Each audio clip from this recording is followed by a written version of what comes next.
Welcome back to the Corner Faster, Get Fast series. We're at Lime Rock Park in the Porsche Cayman GT4 car.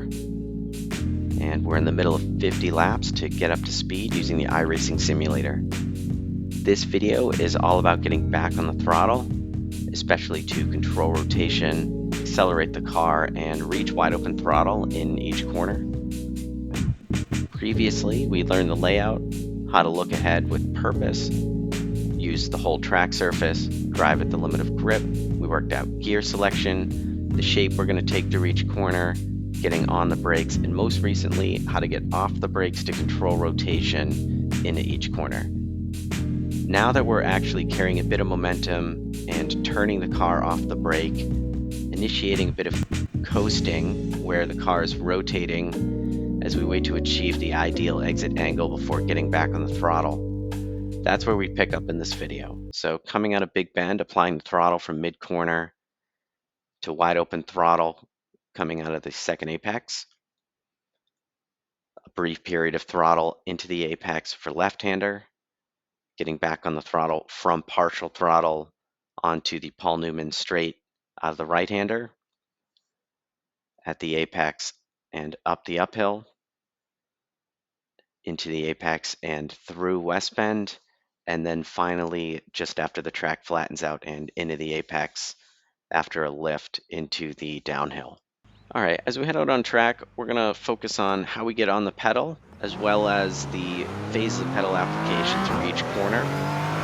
So in terms of getting on the pedal, just like getting on the brake pedal, getting on the throttle pedal, there's a few different phases that we can break down. First is going from 0 to any input at all, and again, we want that to be, take out the slack in the system, have it be quick, but not too quick so that the input spikes and is out of our control, into the next phase, which is going from minimal input to whatever the desired input is to control the rotation and begin to accelerate the car.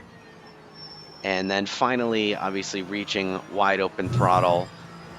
Once we reach it, we don't want to lift off of that, ideally, until the next corner.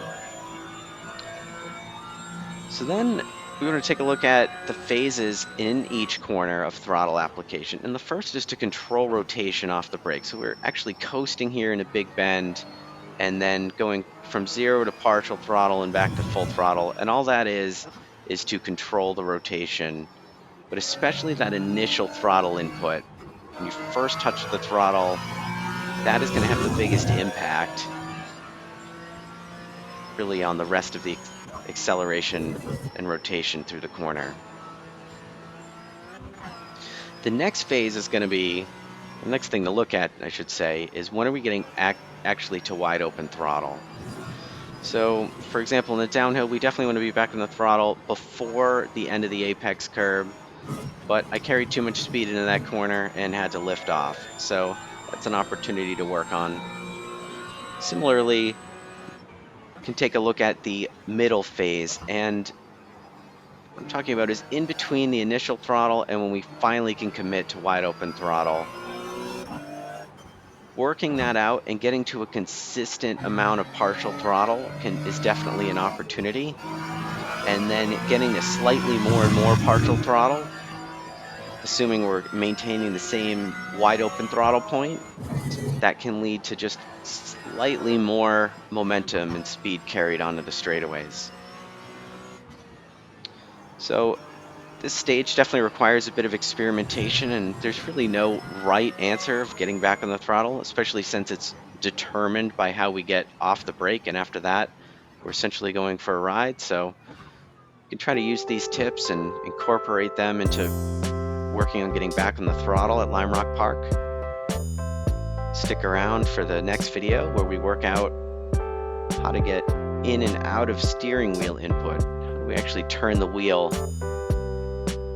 to maximize our cornering grip in each corner.